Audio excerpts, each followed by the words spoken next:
Well, well, it appears that our less educated daughter-in-law, the unremarkable plain Jane, is about to grace us with her singing.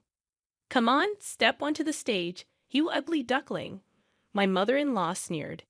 It was my sister-in-law's wedding reception, and I was coerced into performing a solo, as was customary whenever my mother-in-law found an opportunity to belittle me. Her audacity to humiliate me, even on such a joyous occasion as my sister-in-law's wedding, was beyond my comprehension. What's taking so long? Hurried up? She's getting impatient. Her voice hardened. Okay then. I will. Excuse me. I stood up from my seat and slowly made my way towards the stage. I'm Erica, 33 years old, living with my 4-year-old daughter Janice and my husband Paul, who's the same age as me. We're in our 8th year of marriage. Orphaned as a child, I was raised by my grandparents but chose to be independent, dropping out of high school to work at a local factory. Paul and I reconnected at a high school reunion when we were 21, hit it off, and started dating. 3 years after Paul graduated from university, we got married. Since then, I've been supporting him, managing our household chores, and raising our daughter while working part-time. Mom, teach me how to sing. Janice has been asking me recently. Neither Paul nor I had any intention of forcing music onto her, but I have a background in music, having been the president of the choir club in high school. I still love singing and even take voice training lessons as a hobby. Janice developed an interest in music naturally, and I hope that one day we can perform together with Paul's music. Returning home 3 days later, my mother-in-law called, resuming her habit of belittling me since she discovered I dropped out of high school. She often showered me with insults, criticizing my abilities and family background. She wasn't my favorite person. Hello, is Janice there right now? My mother-in-law asked. I'm sorry, she's at voice training right now. She's not home, I replied, realizing I had let something slip, but it was too late. Why didn't you tell me before letting her attend such things? You really don't think things through. I'll teach her, my mother-in-law insisted. Despite her accomplished musical background, she tended to take a condescending tone when it came to music and education. She doted on our daughter but might inadvertently push her away if she followed the same strict teaching approach she used on Paul and his sister in the past. Mother-in-law, I appreciate your offer, but I want Janice to have her freedom in this. Even if you say that, it's really up to Janice whether she wants to continue or not. I can't force her to quit. I'm sure it would be much better if I taught her. My mother-in-law abruptly ended the call. 3 months passed, and I'd almost forgotten about the incident when my mother-in-law decided to visit our home. It's been a while, hasn't it? Oh, how's Janice been doing? She inquired, likely happy to see her granddaughter after such a long time.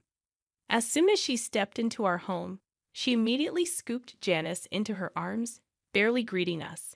It just so happened that Janice had the day off from her voice training class, and the whole family was at home. Granny, I've become good at singing, Janice exclaimed, boasting to her grandmother. Really? Could you sing something for me then? My mother-in-law asked. I intervened, worried about what my mother-in-law might say to Janice. How about we eat first before we hear her sing? It's lunchtime after all, I suggested. Don't interrupt when she's about to sing for me. My mother-in-law dismissed my suggestion. I'm sorry, Janice dear. Can you sing for me? My mother-in-law asked. Hearing her request, Janice began to sing. From the perspective of a mother-in-law who graduated as the valedictorian of a music conservatory, my daughter's singing must have sounded rather clumsy. I had a sinking feeling inside me, worried that my daughter might receive some snide remarks from her. However, my mother-in-law applauded and praised my daughter, saying, "You did well. You've practiced a lot." Far from making any sarcastic comments, she thanked her grandmother, seeming happy to be praised. I sighed in relief, thinking that even my strict mother-in-law wouldn't make snide remarks to her granddaughter. I thought Mom might say something. I was a little worried. Paul whispered to me with a look of relief on his face. Nothing particular happened after that.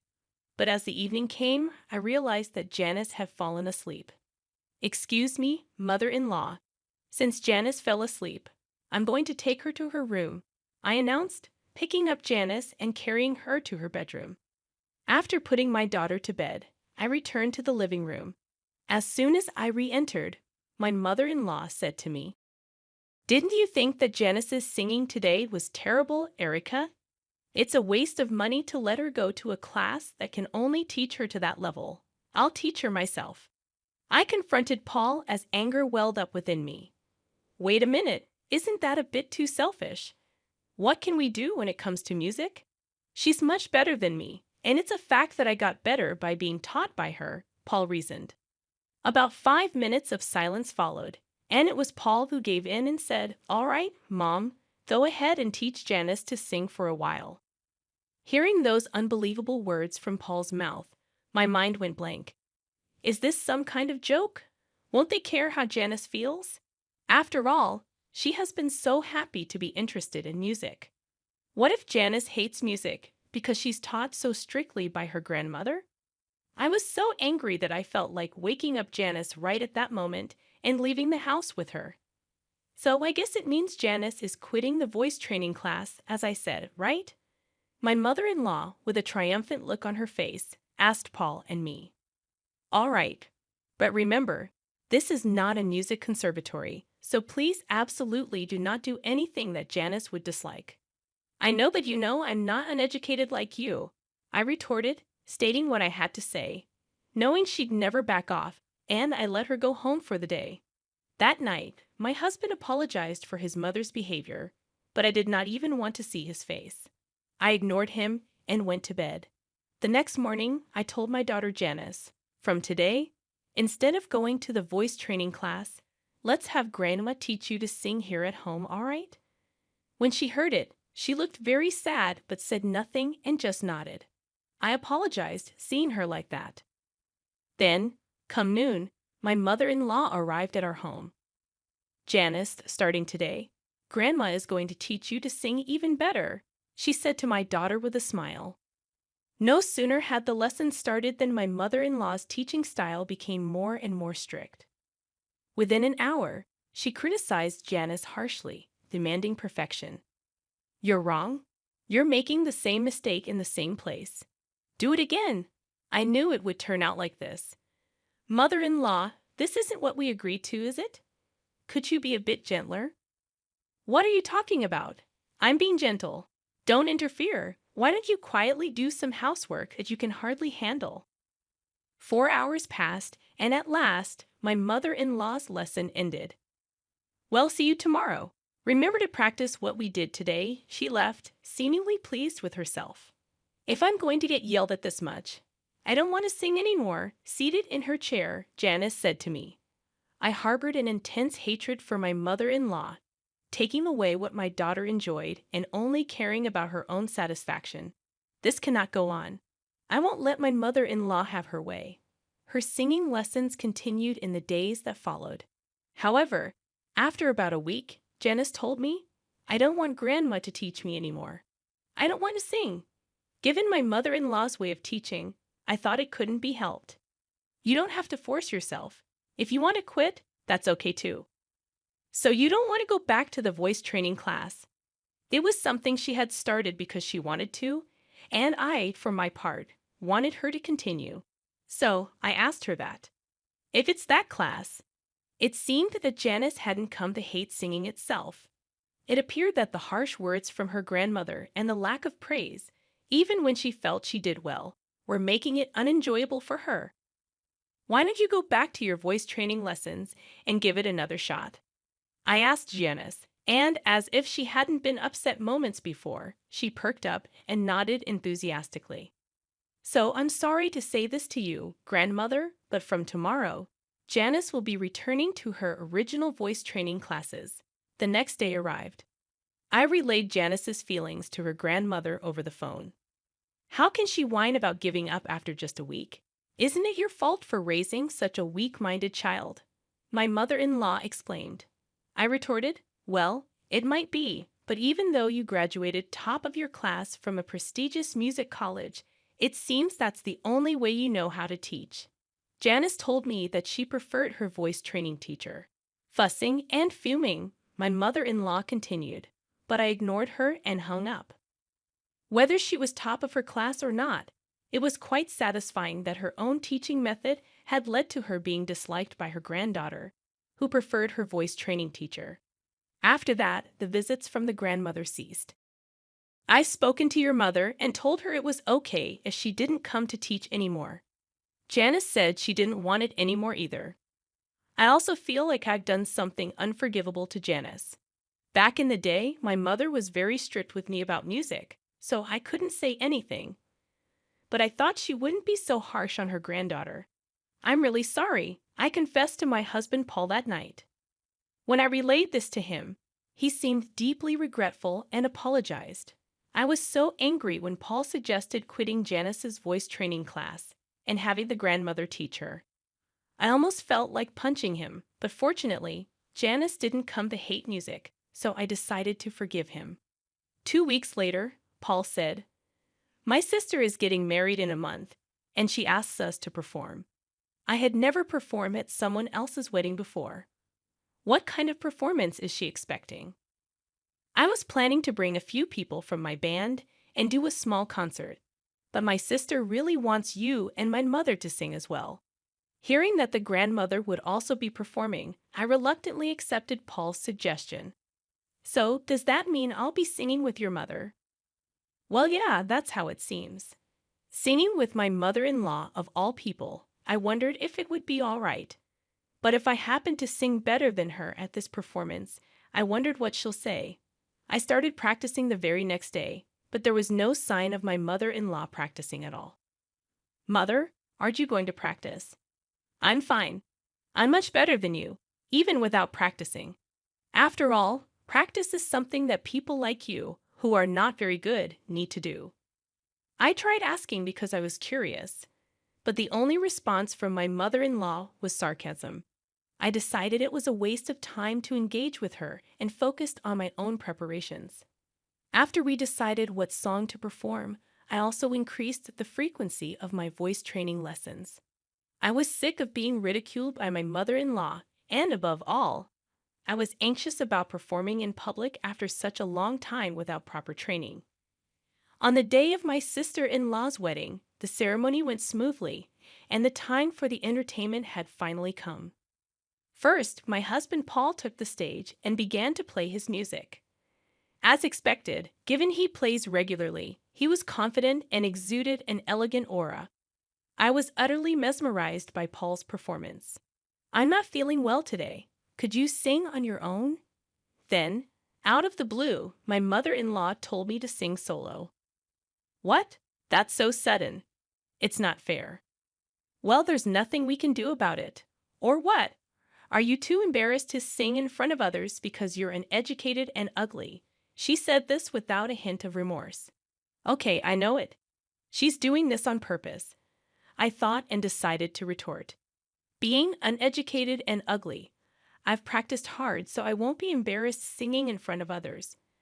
I asked you several times if you needed to practice, but you showed no signs of doing so." Could it be that you're actually a terrible singer?" "That's not true." My mother-in-law raised her voice in response to my question.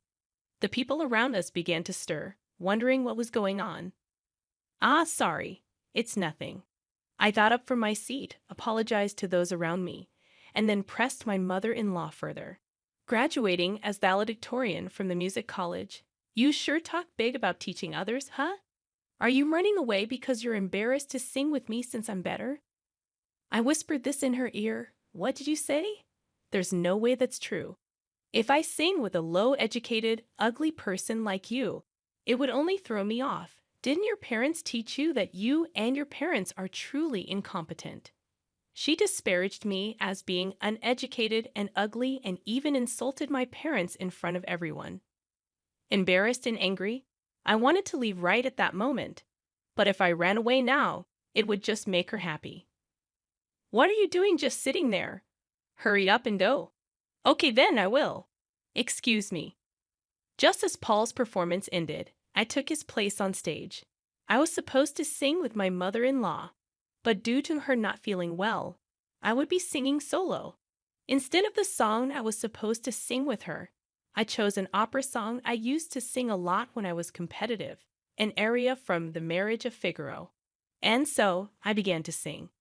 At that moment, perhaps due to the vocal training I had done, my condition was excellent, and I was able to produce the most beautiful vibrato I'd ever achieved. It was amazing. The audience was mesmerized by my singing, saying things like, "Wow, her voice is incredible," and "Is she a professional?" When I finished singing my song without any hitches, the audience gave me a standing ovation, showering me with thunderous applause. Congrats on your wedding, sister-in-law. You know, I used to be the choir leader in high school. It's been a few years since I last sang in front of an audience, so I was a bit nervous.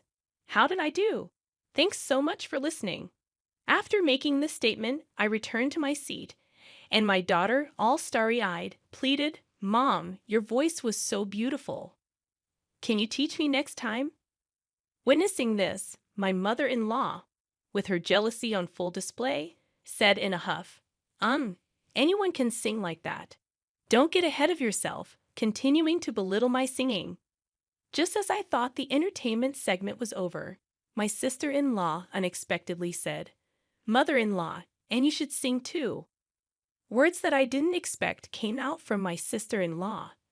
My mother-in-law was taken aback and looked at her daughter in confusion, asking me, "I've never heard you sing, Mom, and since you taught me so much about music when I was young, I'd really love to hear you sing," my sister-in-law expressed with pure honesty.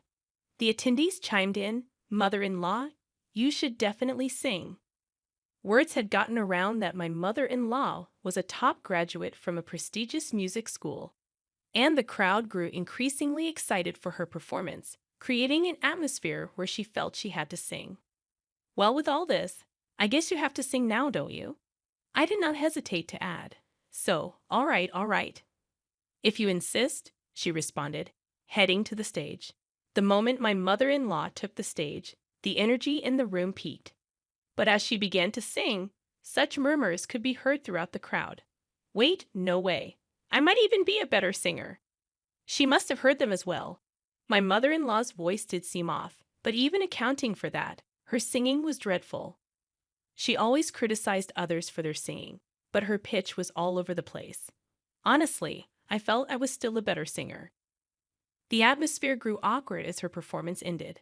Unlike when I sang, the venue was filled with a cold atmosphere, and the applause was sparse. Everyone acted as if they'd seen something they shouldn't have, as if her turn had never happened. Upon returning to our table, my mother-in-law, her face flushed red, shouted at me, "That's why I didn't want to sing. If you had sung properly, my daughter wouldn't have asked me to do this," she said to me with such an angry tone. But I didn't understand why my sister-in-law asked her mother to sing. It seemed to me that she genuinely wanted the wedding to be blessed by the voice of her mother, who had been sternly teaching her about music since her childhood. "Do you think so? To me, it seems she genuinely wanted you to sing." I shared my honest thoughts with my mother-in-law. "No way. I'm sure she knew I'm bad at singing, and this is her way of embarrassing me." I was utterly astonished at her response. She had always criticized others' music and performances, yet she herself didn't want to sing in public because she's bad at it.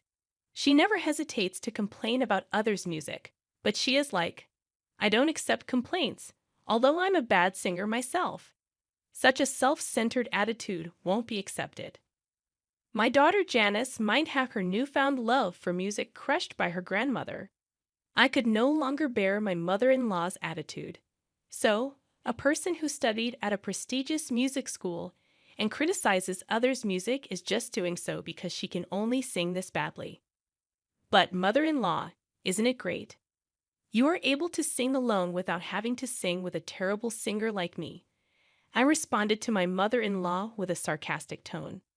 "How dare you say that? It's your fault that I had to embarrass myself. It's not nice to say that in front of your daughter. I'm sure she's satisfied hearing her mother singing." As I spoke these words, my mother-in-law fell silent. There was a stir amongst those who'd heard what I had said to my mother-in-law. But other than that, the ceremony went on smoothly and ended without any problems. 2 days after the ceremony, my mother-in-law stormed into our house. "I just can't let it go. I want you to apologize for what had happened." I was surprised by her sudden visit, but retorted, "What exactly am I supposed to apologize for? I wasn't aware that your singing was that bad. Instead, I think you owe us an apology." "What do you mean? I have absolutely nothing to apologize for. It's your fault I was forced to sing that song I hated and embarrass myself." "No, not to me, to Janice. Because of you. Janice almost came to hate the music that she had started to enjoy. Even though you graduated from a prestigious music school, why would you torment a child who has developed an interest in music just because things didn't go your way? Is that what you learned from your music school? I haven't received any musical training from you, yet I was able to sing at the reception and even received applause. How about you, mother-in-law? Shall I give you some singing lessons? I'll teach you thoroughly." My mother-in-law was speechless hearing what I said. "If you have nothing else to discuss, please leave. I won't tolerate you interfering with our daughter or my husband's music anymore." Upon hearing this, my mother-in-law left our home without another word. Her shoulders slumped into defeat. I felt a sense of satisfaction from being able to retaliate so fiercely in her area of expertise, music. It was indeed worth continuing my voice training since my youth. Without the voice training, I might not have been able to receive such applause at my sister-in-law's wedding reception. I wonder how my mother-in-law, who has always boasted about graduating top of her class from a prestigious music school, felt being scolded this way by someone like me who only has a high school diploma and was just a choir member. To be honest, I felt a sense of poetic justice towards my mother-in-law. I thought, serves her right. She shouldn't act so haughty anymore. It's been a month since the wedding ceremony of my sister-in-law, and now my mother-in-law occasionally visits our house, but she doesn't complain about my daughter's singing anymore. I actually didn't mind my mother-in-law visiting since she did not say anything about music anymore. My daughter Janice, who has improved a lot in her singing recently, is challenging a slightly difficult song given as an assignment in her class. "Mom, this song is hard, but I'll try to sing it beautifully," she declared, practicing enthusiastically. "That's great. You do your best. You'll definitely do well." Although I love singing, don't know much about the technical aspects, so I had no idea what was difficult about the song. But seeing my daughter working so hard, that's all I could say. On that day, my mother-in-law, who happened to be visiting our house, observed the interaction between me and Janice and said, "Erica, this song is not something you can handle by just doing your best. Janice, listen well. You should do it like this." It was incredibly kind and patient of her, which was unimaginable given how she used to be, to explain until Janice understood. "Oh, thank you, Grandma. It's easier to sing now," Janice said as she listened intently to her grandmother's advice, working hard to master her assignment. "Erica, I used to look down on everyone doing music without graduating from a music college. But after meeting someone like you who can sing so beautifully without a music degree, I changed my mind. After all, we should enjoy music. Could you teach me to sing next time?" My mother-in-law said that looking at Janice singing. I was surprised to hear such a thing all of a sudden, but I'm sure the sarcastic comment I made after my sister-in-law's wedding had its effect. "My lessons are tough, you know. I grant this," I replied to my mother-in-law. "Oh, I won't do anything horrible anymore. I feel sorry for Paul too, although it's too late now. But if you're going to be tough, Erica, I'm prepared." After hearing that from my mother-in-law, I felt assured that she won't say anything about her music anymore. Although a lot had happened, the tension between my mother-in-law and me eased off, and since then, we've often gone to karaoke together, becoming close enough to sing together. I hope that one day when Janice becomes even better at singing, the four of us, me, Paul, Janice, and my mother-in-law, can have a fun jam session.